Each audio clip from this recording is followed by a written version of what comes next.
I never thought this would happen. First, Siete Foods sold to Pepsi, then Simple Mills was bought by Flowers Foods, and there are so many more, from Annie's to Lesser Evil to Poppy. The healthy food brands we love and trust are getting scooped up by big food. And the big question is, can we still trust them?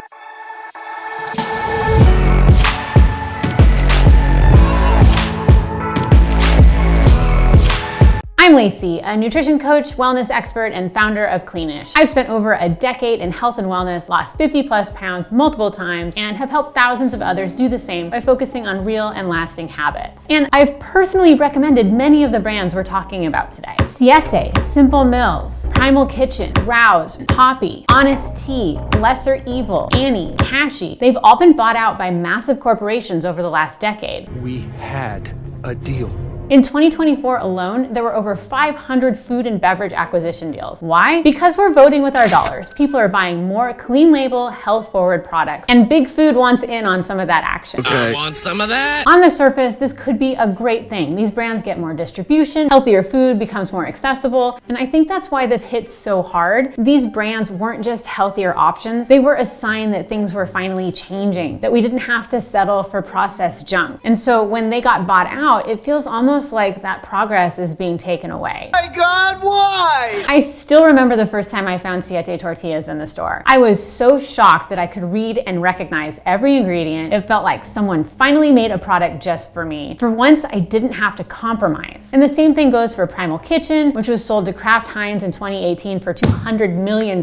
Simple Mills, which was just bought by Flower Foods earlier this year, and Lesser Evil, which just got sold to Hershey for $750 million. But here's where it gets complicated, because when a small mission-driven brand joins a massive conglomerate, things can often change. Take Kashi, for example, acquired by Kellogg. In 2012, a grocer publicly pulled Kashi from shelves after discovering it contained GMOs despite being marketed as natural. Honest Tea was bought by Coca-Cola and discontinued. Naked Juice, owned by PepsiCo, marketed as no sugar added, yet some bottles contain over 60 grams of sugar, leading to a $9 million lawsuit for misleading claims. Boca Burgers, once a staple for vegetarians, drew criticism after Kraft began using non-cage-free eggs. Even Annie's Homegrown, acquired by General Mills for $820 million, saw recipe changes in products like its fruit snacks with added cane sugar and other flavor shifts. Vitamin Water, part of Energy Brands, was bought by Coca-Cola for $4.1 billion, and it quickly became a mass-market product with added sweeteners and a marketing spin. Burt's Bees, known for clean body care, was acquired by Clorox, of all companies, in 2007, and some new formulations included ingredients like phenoxyethanol and synthetic fragrance. That's not good.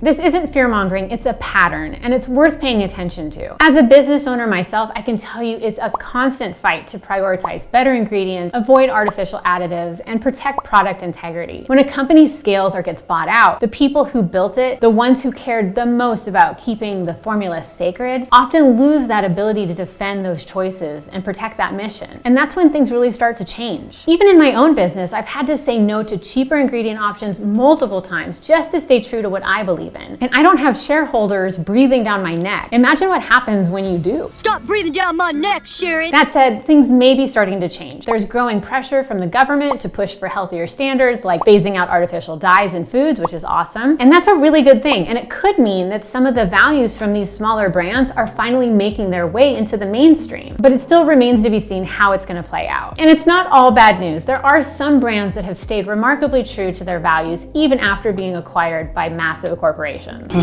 thank goodness. Take Siggy's, for example. After being bought by Lactalis, they still stuck to their ultra-simple, low-sugar Icelandic yogurt. Or Applegate or Justin's, both acquired by Hormel, both still holding the line on sourcing, ingredients, and clean labels. Primal Kitchen, which was bought by Kraft Heinz, and I was so worried about it at the time, they continue to make paleo-friendly condiments with no dairy, soy, or refined sugar. So these brands give me hope because it shows that with the right leadership and then with the consumers paying attention, it is possible to grow without selling out. So what do we do with all this information? Well, first, we have to stay aware. Just because a brand was healthy or ethical doesn't mean it still is or forever will be. If it gets bought out, read the new labels, especially when new products drop. Second, support brands that stay true to their values, especially if they're small. Third, keep voting with your dollars. Big food is paying attention and our choices really do drive change. To help, I've put together a downloadable tracker of brands that have been acquired so that you can keep an eye on what's changing because a lot of these shifts happen silently. Now, if If you're wondering how to tell if something has changed, here are 3 signs that I look for. Number 1, ingredient lists suddenly get longer. Number 2, added sugar or filler oil starts showing up in familiar products. And number 3, packaging starts to say new and improved when it's not. When in doubt, compare an older product to a new one side by side. There's plenty of information online about older products, and that's how a lot of these changes can get exposed. I'm totally rooting for brands like Siete and Simple Mills, but I'm also watching closely. Don't worry,